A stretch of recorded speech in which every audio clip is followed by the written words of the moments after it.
Halo semuanya, jumpa lagi dengan Awan di sini. Hari ini kan bahas mengenai komentar masyarakat atas video terbaru gua kemarin teman-teman ya. Karena ada satu komentar yang khusus mau gua komentari lagi ya. Nah, guys, kita ini hidup di negara demokrasi ya. Jadi semua orang bebas berpendapat ya. Saya juga secara bebas menerima semua argumen dari orang lain di channel gua. Jadi semua argumen gua terima dan gua juga bebas untuk menanggapi argumen dari orang tersebut secara bebas, teman-teman ya. Itulah prinsip demokrasi kita bersama. Nah, mari kita budayakan berargumen, teman-teman ya. Bukannya saling menghukum, bukannya saling pukul, bukannya adu otot, tetapi adu otak ya, teman-teman ya. Dengan begitu, negara kita ini nanti bisa maju gitu loh. Reformasi pajak akan bisa terlaksana kalau kita itu betul-betul adu argumen, bukan adu otak ya. Bukan adu otot ya, teman-teman ya. Oke. By the way, disclaimer dulu teman-teman ya, disclaimer bahwa isi video ini bukanlah saran profesional konsultan pajak buat Anda semua ya. Jika ada informasi yang salah di video ini, langsung sampaikan di kolom komentar teman-teman, langsung di komentar saja ya. Nah, mari kita baca komentar di video terakhir gua, dan ada satu yang menarik perhatian gua yang pengen gua komentari lagi gitu teman-teman ya. Oke, gua akan share screen langsung ke teman-teman semua. Nah, oke, oke. Ini adalah video gua yang kemarin teman-teman ya. Ini adalah video gua yang kemarin yang sudah dipublish yang 07 dan ada orang-orang berkomentar nih. Ada teman-teman berkomentar nih, Pak Biling, mantap kawan. Oke, saya harap yang berwenang tanggap nih Bapak Popo. Oke. Nah, ini Bapak Hendri Gumilar 1487. Kalau WP-nya tidak salah dan jujur, lanjut saja ke pemeriksaan, dibilang ya. Nah, supaya ada produk hukumnya berupa SKP. Kan masuk logika teman-teman ya, seolah-olah masuk logika teman-teman ya. By the way, kenapa WP-nya takut diperiksa? Itu yang jadi pertanyaan. Nah, ini kan seolah-olah masuk logika teman-teman ya. Oke, kita lanjut. Ada yang bilang Pak Denny harus diviralkan. Oke teman-teman, kita viralkan ya. Pak Dimas, kalau Kombasjak nggak merespon, lapor Ombudsman, lapor KASN. Oke teman-teman, terima kasih Pak Dimas. Kita akan lanjut kalau memang tidak ada progres dalam waktu 2-3 minggu ke depan ya.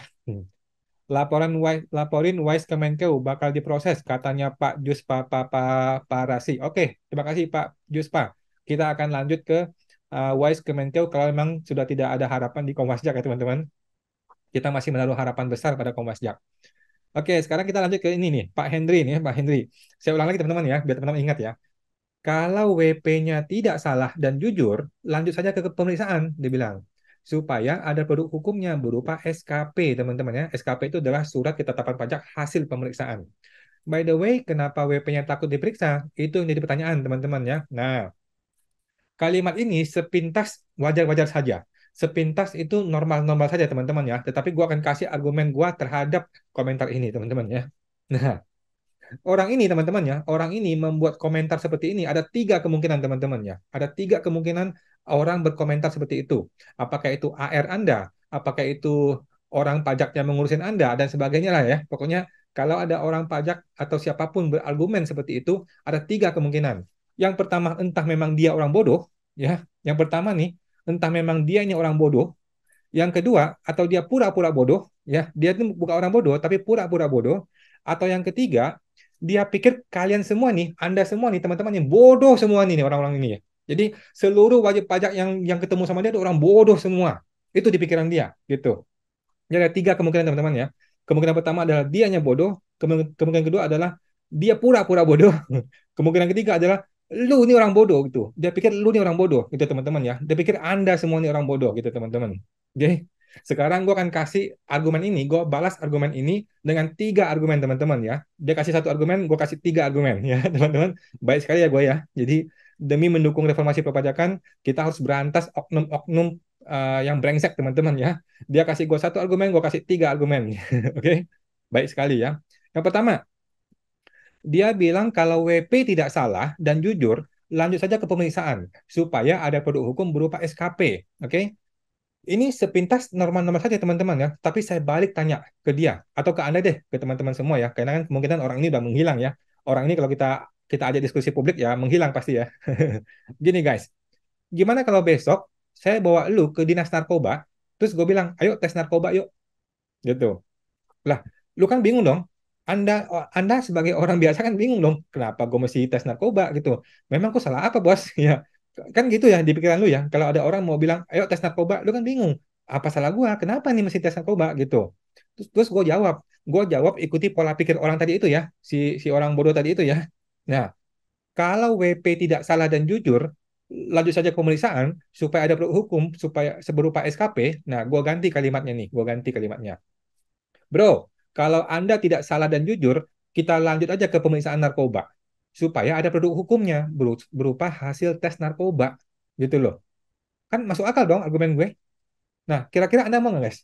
Kira-kira lu nih mau nggak kalau disuruh begitu? Ya, apakah Anda sebodoh itu, teman-teman ya, untuk mau dikasih argumen yang goblok, yang super bodoh seperti itu, teman-teman ya? Oke, apakah Anda serendah itu intelijensi lu gitu ya, sampai lu mau dijebak dengan kalimat seperti itu, teman-teman ya? Please guys ya, please guys, jangan bodoh ya, be smart teman-teman. Ini perilaku oknum brengsek. Oke, kalimat itu tidak pantas dikeluarkan oleh orang yang berpendidikan baik, teman-teman ya. Kalimat itu tidak pantas nih. Kalimat itu adalah jebakan Batman, teman-teman ya. Itu adalah kalimat jebakan Batman yang dilandasi dengan kesombongan, yang dilandasi dengan kebodohan intelektual, teman-teman ya. Jangan lu terjebak dengan kalimat seperti itu, teman-teman ya. Oke, gua kasih contoh yang lain, contoh yang lain. Tiba-tiba Anda mau ditangkap polisi, contohnya, contoh nih teman-teman ya. Lu mau ditangkap polisi nih. Loh, Anda kan bertanya dong, gue salah apa Pak Polisi? Ya kan? Terus polisi bilang, lah kalau Anda tidak salah dan jujur, lanjut aja ke pengadilan. Gitu loh. Nggak dikasih lu salah, nggak dikasih tahu lu salahnya apa. Pokoknya kalau lu merasa jujur, gue tangkap dulu sekarang, kita lanjut aja ke pengadilan. Oke? Supaya ada produk hukumnya berupa keputusan hakim. Gitu loh. Nah, gimana teman-teman? Gimana menurut Anda argumen Pak Polisi ini? Contoh nih teman-teman ya. Kan bego ya, kan bego ya teman-teman ya. Dia kira kita ini orang bodoh gitu loh. Dia kira kalian semua ini orang bodoh gitu, mudah banget diatur-atur, mudah banget dibego-begoin gitu loh, mudah aja dikasih kalimat jebakan yang dengan kalimat-kalimat busuk seperti itu gitu teman-teman. Ya, jadi teman-teman, kita sebagai wajib pajak teman-teman ya, sebagai WP harus bertanya balik gitu loh. Bertanya ya, bukannya marah-marah ya teman-teman. Lu jangan marah-marah ke petugas pajak ya. Bapak AR yang terhormat, apa dasar hukumnya saya mau dilanjutkan pemeriksaan? Gitu teman-teman ya, lu mesti tanya, apa dasar hukumnya saya mau dilanjutkan ke pemeriksaan? Apakah Bapak ada temuan? Apakah Bapak ada data tertentu? Atau apa, Pak? Gitu kan? Kalau tidak ada data, berarti kan pemerasan. Kalau tidak ada data, terus saya diancam mau pemeriksaan, ini adalah upaya pemerasan terselubung. Gitu kan? Dugaan ya, dugaan. Nah, jadi kita mesti tanya, apa alasannya Pak saya ini mau dilanjutkan ke pemeriksaan? Dasar hukumnya apa yang mau dipakai? Mau PMK berapa, undang-undang nomor berapa gitu loh. Pasal berapa, ayat berapa yang Bapak rencananya mau dikenakan ke saya. Gitu loh, teman-teman ya. Nah, kalau tidak ada dasar hukumnya, berarti Bapak ini sewenang-wenang, gitu loh. Ini negara demokrasi, Bos, ya, bukan negara komunis, teman-teman ya. Tidak boleh pejabat pajak atau pejabat negara bertindak sewenang-wenang, gitu, teman-teman. Betul nggak ya, Pak? Gitu. Tanya ke Bapak oknum ini. Betul nggak ya begitu, gitu loh. Kalau lu nggak bisa kasih gue dasar argumen kenapa gue mau dinaikkan pemeriksaan, dasar dasar hukumnya misalnya ya, ini adalah upaya upaya pemerasan terselubung gitu loh. Karena kalau gue tidak mau ikuti maunya lu, maka gue akan naik status ke pemeriksaan. Kalau gue tidak mau ikuti bayar pajak sesuai kemauan lu, maka gue akan naik ke pemeriksaan. Ini adalah pemerasan terselubung. Gitu teman-teman ya.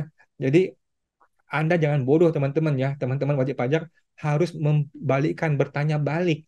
Dasar hukumnya apa? Kenapa saya mau naik ke pemeriksaan dan sebagainya? Jangan mau dikasih kalimat-kalimat seperti tadi itu, kalimat jebakan teman-teman ya. Itu kalimat orang yang tidak intelektual seperti itu. Oke, teman-teman? Itu argumen pertama ya. Argumen pertama adalah eh, kalimat itu kalimat yang salah. Kalimat itu adalah kalimat yang salah, kalimat yang menjebak gitu loh. Karena nggak ada hubungannya jujur nggak jujur dengan pemeriksaan, nggak ada hubungannya salah nggak salah dengan pemeriksaan. Yang benar adalah apa salah saya, gitu loh. Kita tanya balik gitu teman-teman ya. Oke, sekarang argumen yang kedua. Gue kasih 3 argumen teman-teman ya. Argumen yang kedua, kemudian tadi itu si bapak tadi itu melanjutkan, by the way kenapa WP-nya takut diperiksa, itu yang menjadi pertanyaan. Oke, ini kan logika normal teman-teman ya, logika normal, seolah-olah dia nothing nothing tulus gitu loh, seolah-olah dia innocent aja ngomong kalimat seperti itu, padahal ini kalimat jebakan teman-teman ya. Ini satu lagi nih, kalimat argumen yang bodoh teman-teman ya. Entah dia bodoh, entah dia pura-pura bodoh, atau Anda semua nih bodoh semua nih di kepala dia gitu teman-teman ya. Nah, sama nih ya. Jadi entah orang ini memang bodoh sekali, atau dia pura-pura bodoh, atau dia kira Anda semua ini bodoh semua. Gitu ya teman-teman ya. Seluruh rakyat Indonesia ini dianggap bodoh oleh si oknum ini teman-teman. Makanya dia keluar kalimat seperti itu. Kenapa lu takut diperiksa? Itu jadi pertanyaan. Nah, kan lu jadi bingung dikasih kalimat seperti itu ya teman-teman. Kita balikkan dengan sebuah analogi. Oke? Kita kasih sebuah analogi. Bro, ngomong nih kepada si oknum itu, boleh nggak gua lihat isi celana dalam lu? Gitu, boleh nggak gua buka isi celana dalam lu? Pasti dia bilang, nggak boleh dong, nggak boleh dong. Terus gue tanya nih, gue balikin ya, dengan kalimat si oknum tadi, dengan kalimat yang santai tadi ya, si oknum itu ya. By the way, kenapa kamunya takut dibuka celana dalamnya? Itu kan jadi pertanyaan. Jangan-jangan ada narkoba di celana dalam lu, makanya lu takut dibuka. Gitu guys. Oke, gimana guys? Ya, masuk nggak logika lu?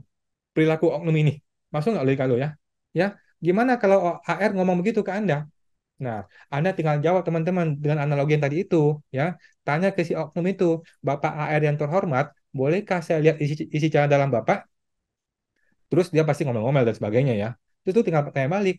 Tadi kan Bapak bilang, kenapa takut diperiksa? Berarti ada sesuatu dong. Nah, sekarang ketika Bapak tidak bersedia kasih isi celana dalam Bapak, berarti mungkin ada narkoba di dalam celana dalam Bapak. Boleh nggak Pak saya berargumen seperti itu? Kalau nggak boleh, Bapak jangan dong bikin argumen seperti itu, Pak. Itu argumen yang menjebak, Pak. Gitu. Ngomong begitu, terus terang kepada si oknum gitu ya. Oke guys, jangan bodoh ya teman-teman. Jangan jadi orang bodoh, jangan jadi orang goblok ya. Please teman-teman, sedikit-sedikit ngerti hukum gitu ya teman-teman ya. Sedikit-sedikit ngerti hukum gitu ya. Jangan mau dikasih kalimat yang membolak-balikkan logika manusia gitu loh teman-teman ya. Kalau Anda takut gara-gara kalimat seperti itu, justru lu memang bodoh gitu teman-teman ya. Jangan mau jadi orang bodoh teman-teman ya. Ya, jadi kita mesti paham bahwa kalimat seperti itu adalah kalimat yang salah, kalimat yang tidak pantas dikeluarkan oleh seorang pejabat negara, teman-teman ya. Kalau sesama teman-teman sih boleh lah kita ngobrol di warung kopi gitu ya. Tetapi seorang pejabat nggak boleh keluarkan kalimat seperti itu. Kalimat itu adalah kalimat jebakan yang merusak psikologis wajib pajak gitu loh teman-teman. Ketika psikologis wajib pajak yang jatuh, maka kepatuhan wajib pajak turun. Ketika kepatuhan wajib pajak turun, maka penerimaan negara jangka panjang akan turun. Itu masalahnya. Oke, teman-teman ya. Jadi Anda harus balikkan kalimatnya kalau sampai dikasih kalimat seperti itu. Oke, gue kasih argumen yang ketiga, teman-teman ya. Argumen yang ketiga. Dia kasih satu kalimat, gue kasih tiga argumen. Nah, teman-teman, kita bilang begini. Kalau Bapak mau naikkan ke pemeriksaan, oke, saya mau ini diviralkan di media sosial. Mari kita buka ini kasus terbuka untuk umum. Boleh nggak, Pak? Kira-kira dia mau jawab apa, guys? Coba Anda tanya teman-teman, Anda tanya kepada si oknum yang menjebak Anda atau mengancam Anda pemeriksaan, tuh tanya, oke, Bapak mau lanjut ke pemeriksaan, saya mau ini diviralkan ke media sosial, saya mau ini kasus terbuka untuk umum, boleh nggak Pak? Oke, kira-kira dia jawab apa? Nah, teman-teman nggak usah cari tahu jawabannya, gue sudah kasih tahu jawaban lu di sini ya.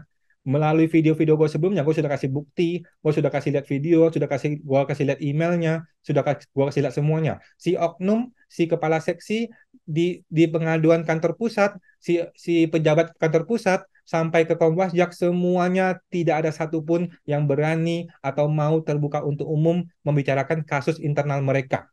Oke, gue sudah kasih bukti teman-teman ya.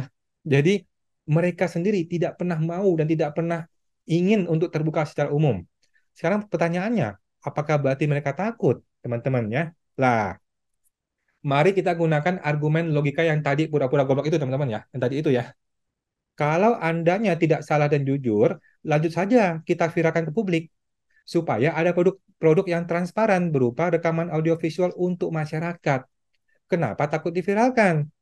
Kalau Anda yakin benar dan jujur dan sudah bertindak sesuai aturan, apa yang lu khawatirkan? Kenapa tidak mau kasus ini kita kita viralkan? Kenapa tidak mau kasus ini dijadikan diskursus publik? Why? Why? Oke teman-teman, kita bertanya balik kepada si oknum ini, ya toh? Kalau dia bisa ngancam kita juga ancam balik, gitu loh. Kita viralkan aja, kita buka terbuka untuk umum. Apa sih yang sedang dipermasalahkan di kasus ini? Gitu loh. Kalau lu yakin lu nggak salah, lu yakin lu tidak ada pemerasan, lu yakin tidak ada intimidasi, lu yakin tidak ada ancaman, nggak ada masalah, santai aja bro, gitu. Nah, gue kasih bonus teman-teman, gue kasih bonus argumen keempat ya teman-teman ya. Gue kasih bonus argumen keempat, luar biasa baik sekali gue ini ya. oknum yang mengancam pemeriksaan, Anda tanya, oke? Hey brother, hey sister gitu ya. Lu kan AR, lu kan petugas pajak, lu kan pihak pemerintah, lu kan pihak yang membuat hukum. Betul toh? Mereka ini kan berdiri di pihak pemerintah. Mereka ini adalah orang yang menciptakan hukum, ya toh? Kalau memang dasar hukumnya jelas, mari bro, mari sister, kasih tahu gua, gitu loh. Sekarang juga apa dasar hukum yang lu pakai, gitu loh, teman-teman ya. Kita nggak perlu ke pemeriksaan. Saat ini juga bisa diselesaikan. Saat ini juga bisa dibayar pajak yang harus gua bayar. Sesimpel itu kok, teman-teman ya. Sesimpel itu. Kenapa perlu ke pemeriksaan? Nggak perlu. Selesaikan saat ini juga, sekarang juga. Mari tunjukkan ke gua datanya apa, dasar hukumnya apa, PMK nomor berapa, undang-undang nomor berapa, pasal berapa, ayat berapa. Ya kan? Saya ini salahnya apa sih? Tinggal tinggal dijelaskan gitu loh. Gampang kan menjelaskan kan? Gitu kan? Ini kan masalah-masalah hukum aja gitu loh. Ini kan negara hukum ya. Kita ini semua negara hukum tunduk pada hukum yang berlaku. Ya dong? Nah, anda ini kan pejabat negara ya, lu ini kan pejabat negara. Silakan tunjukkan ke saya salah saya apa, dasar hukumnya apa. Jangan pakai asumsi ya, teman-teman. Bapak AR yang terhormat, jangan pakai asumsi, gunakanlah dasar hukum. Oke? Nah, saya ini kan bukan orang bodoh. Jadi lu ngomong aja ke AR, ke oknum ini. Saya kan bukan orang bodoh, Pak. Kalau memang dasar hukum yang jelas, saya tidak akan membantah gitu loh. Kalau dasar hukum yang dipakai itu jelas, saya tidak akan membantah. Saya pasti akan kalah argumen kalau memang dasar hukumnya jelas gitu loh. Dan saya pasti akan bayar pajaknya kalau memang harus bayar gitu loh, tanpa perlu melewati pemeriksaan. Gitu teman-teman ya. Sesimpel itu sebenarnya ya cara kita berargumen dengan petugas pajak, dengan oknum maksudnya ya, dengan si oknum tadi itu gitu. Jadi menurut gua argumen tadi yang disampaikan di komentar itu argumen yang enggak, argumen pertama nggak masuk akal, bukan nggak masuk akal ya, seolah-olah masuk akal, tapi cuma ada tiga kemungkinan. Entah dianya bego, atau dia pura-pura bego, atau dia pikir lu semua nih bego, gitu teman-teman ya. Jadi cuma ada tiga kemungkinan itu. Anda tinggal pilih mau yang mana, ya teman-teman. Nah, gue sudah kasih lu empat solusi teman-teman ya, tiga solusi plus satu solusi, tiga argumen plus satu argumen untuk membantah atau untuk membalikan argumen dari si oknum pejabat yang brengsek tadi itu teman-teman ya. Jadi jangan mau jadi orang bodoh teman-teman. Anda ini masyarakat harus ngerti hukum sedikit gitu loh. Harus ngerti aturan sedikit gitu loh. Jangan sedikit-sedikit lu ngambek, lu merasa diancam, merasa diintimidasi, terus lu marah-marah. Padahal lu nggak bisa kasih argumen gitu teman-teman ya. Anda harus bisa kasih argumen kepada si oknum ini gitu loh ya. Kalau lu sudah kasih argumen, dianya masih pura-pura bego, barulah lu laporkan ke Komwasjak gitu teman-teman ya. Jangan cuma marah-marah doang, tetapi Anda boleh melaporkan sepanjang Anda tuh sudah berusaha. Itu teman-teman, lu sudah berusaha memberikan argumen. Setelah lu kasih argumen, dia masih pura-pura bodoh. Nah, barulah lu laporkan orang ini ke Komwasjak. Seperti yang gue lakukan, teman-teman ya. Seperti sudah gue lakukan, dan kita masih menunggu teman-temannya argumen dari, bukan argumen, jawaban dari DJP dan si oknum itu terhadap laporan gua. Gitu teman-teman. Nah, kita masih menunggu 14 hari lah kata si Kombasjak ya. Jadi teman-teman, kita akan terus melanjutkan video ini sampai kita mendapatkan keadilan, sampai kita mendapatkan uh, titik terang bagaimana sih cara wajib pajak, petugas pajak seharusnya berperilaku terhadap wajib pajak terhadap sesama warga negara. Itu teman-teman ya. Dan sekali lagi gue sampaikan disclaimer bahwa gue tidak punya mindset untuk menghukum orang. Mindset gue adalah untuk memperbaiki negara ini, untuk reformasi perpajakan gitu loh. Kalau ada yang salah, mari kita perbaiki sama-sama gitu loh. Kalau emang lu salah, lu minta maaf. Kalau gua salah, gua minta maaf. Gitu teman-teman. Sesimpel itu sebenarnya. Tetapi memang ada beberapa oknum yang memang sudah terbiasa, sudah sudah familiar, sudah merasa nyaman berperilaku busuk gitu loh. Karena dia sudah familiar dan sudah terbiasa berperilaku busuk, dia jadi nggak merasa bersalah. Dia jadi merasa di atas angin. Dia jadi merasa kalau WP-nya nggak mau ikutin gue ya gue periksa aja gitu loh. Jadi ada ada mental yang sudah kuno, sudah zaman zaman komunis, zaman jelek yang zaman dulu itu masih dipakai zaman sekarang, gitu teman-teman. Padahal sekarang tuh sudah zaman demokrasi, sekarang sudah zaman media sosial, sudah zaman terbuka untuk umum. Semua informasi terbuka untuk umum, gitu teman-teman ya. Apalagi informasi sehubungan dengan pelayanan publik itu harus terbuka untuk umum. Janganlah diselesaikan di belakang meja, janganlah diselesaikan di balik tembok, janganlah diselesaikan di bawah tangan. Itu nanti perilaku yang sama akan terus berulang-ulang. Wajib pajak yang sama, yang lain-lain akan mengalami kejadian yang serupa. Gitu teman-teman ya. Jadi kita masih menunggu kasus pajak dan teman-teman boleh dong di komentar di video ini. Silakan di komentar di video ini apakah Anda pernah mengalami eh, intimidasi atau ancaman atau kalimat seperti tadi itu, yang tadi itu kepada Anda gitu ya. Pernahkah lu diancam begitu sama oleh AR Anda atau oleh petugas pajak Anda gitu? Kalau lu jujur harusnya lu nggak usah takut pemeriksaan dong. Kalau lu takut pemeriksaan, berarti ada apa-apanya dong. Nah, apakah pernah Anda digituin sama petugas pajak ya? Kalau pernah, silakan di komentar dan sampaikan di video ini bagaimana sih ceritanya, apa sih pengalaman Anda, silakan di komentar, dicurhat di situ juga silakan. Dan kalau perlu kita publis juga boleh, silakan kita terbuka untuk umum. Itu teman-teman ya. Tujuannya baik, tujuannya adalah untuk memperbaiki negara ini, teman-teman ya, supaya reformasi perpajakan bisa berjalan dengan baik. Oke teman-teman, itu aja ya. Sampai jumpa teman-teman. Kita jumpa lagi di video berikutnya. Mari.